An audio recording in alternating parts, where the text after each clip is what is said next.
Hi guys! Welcome to my channel, Beauty by Tellie. In today's video, I'm going to be doing a one-brand beauty battle where I face off the Banila Co Covericious Power Fit Foundation in the liquid version and the cushion version. So finally, if you guys have been wondering what the difference is, if there is any difference between these two foundations, please keep on watching. But before we get to that, please don't forget to click the subscribe button and click on the bell icon for notifications every time I post a new video. You may also follow me on social media. I'm at Beauty by Tellie on Facebook, Instagram, and Twitter. So the Banila Co Covericious Power Fit Foundation line, it consists of the liquid and the cushion version. The liquid version is meant to be your sort of first foundation. It's your home foundation that you keep at home. And they just released the cushion as a sort of portable retouch version of it.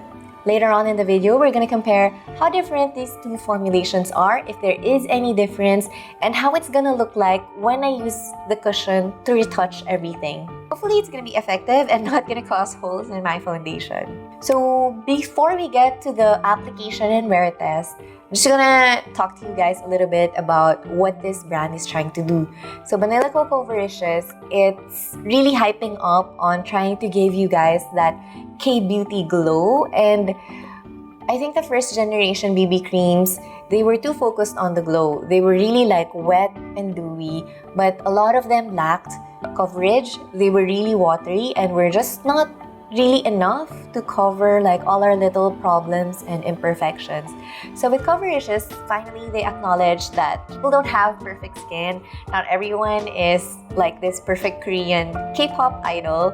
So they really did focus on coverage, and they're trying to provide more coverage with this foundation line. Then the second thing that I really like that they're trying to do is they infused it with hydrolized collagen. So with hydrolized collagen, they're making it a point to keep your foundation like really moist throughout the day. And for a Filipino who sweats a lot and gets exposed to so much humidity, this may be a bit scary, but actually a moist base is really good, and that's why professional makeup artists always make sure to do skincare before applying your foundation. When foundation is dry and too stiff over your face, it's going to not flex and move every time your own face flexes and moves. And as we all know, with a lot of muscles and soft skin on your face, there's really a lot of motion happening, like when you make expressions, when you breathe, when you speak, like all of this, it all moves so much. And when your base is too dry, it's just not able to handle it. So with a moist base, every time your face moves, like your whole foundation is just sort of flexing and moving and flowing along with it. So that makes for a better wear time, allegedly. The only thing I'm really worried about this foundation is that it has SPF 45. So I love my sun protection, but 45 is just a little bit too high. I wear my own sunscreen. I like to wear a separate sunscreen because when I'll be doing event or flash photography, I'm just too scared of flashback. And 45 is way high. Most foundations will have anything between 15 and 35. But on the flip side, it's good for those people who are so lazy with sun care that I guess you can actually get away with using just this on your face. I mean, I really don't recommend that, but a lot of people do enjoy their sun protection. So that's that. So with that in mind, we're finally ready to see if there really is a difference between the liquid and the cushion version of this foundation. Check out my application and wear test. I already did my under eye concealer and eye makeup because I just want to focus on doing the foundation right now and maybe sharing some tips with you guys. Okay, so let's start by applying the liquid version on this side of my face, and then we're going to use the cushion foundation on this side of my face.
And now, let's go to the cushion.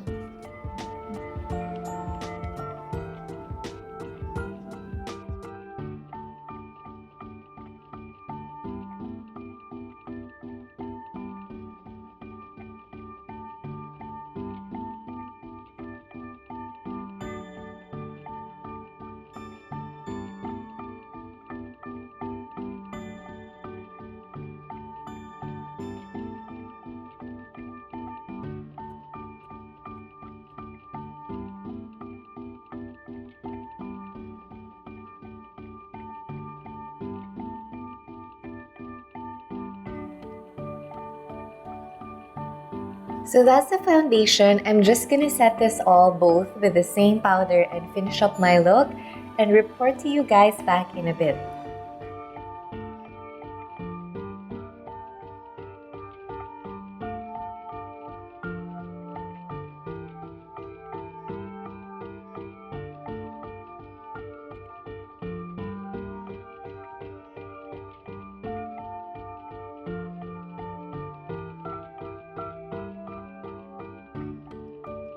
So this is the face I'm going to be wearing for the rest of the day. I set both foundations with the same setting powder, the RCMA No Color Powder. And then I'm going to check back in a bit to let you guys know more about my thoughts and how they are different from each other. Bye! Hi guys, I'm back. So it's been about 5 hours since I wore this makeup. I'm just gonna show you quickly what it looked like right after the 5 hours because I've been recording like my whole thing with the microphone off. So I have to record everything again, but I already retouched my face. So I'm just gonna show you.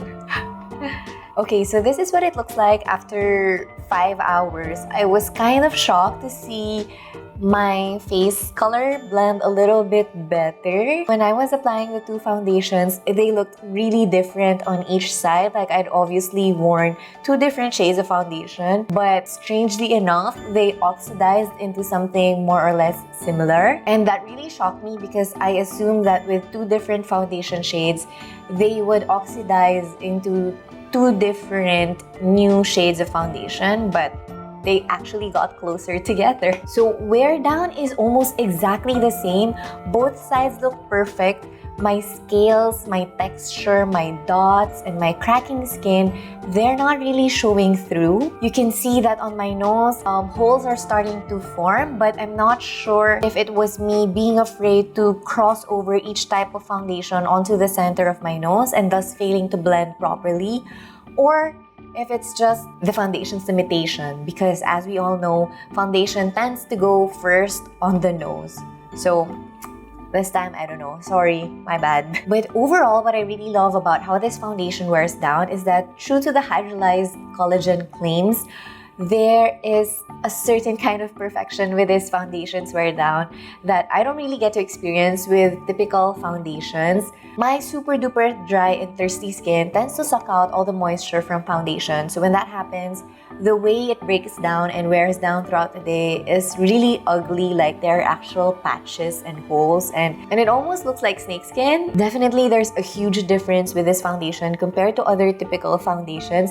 And I think that if you're the kind of person that also has this kind of problem with sort of getting hulas foundation, which is like when it wears down ugly, like cakey, or if it disappears in holes, I think this foundation is worth a try for you guys. If you look a little bit closely on my two sides of my cheeks, you can see that on the right side where I put the liquid, there is a super duper slight difference and more exaggerated texture of my dry skin on the tops of my cheeks.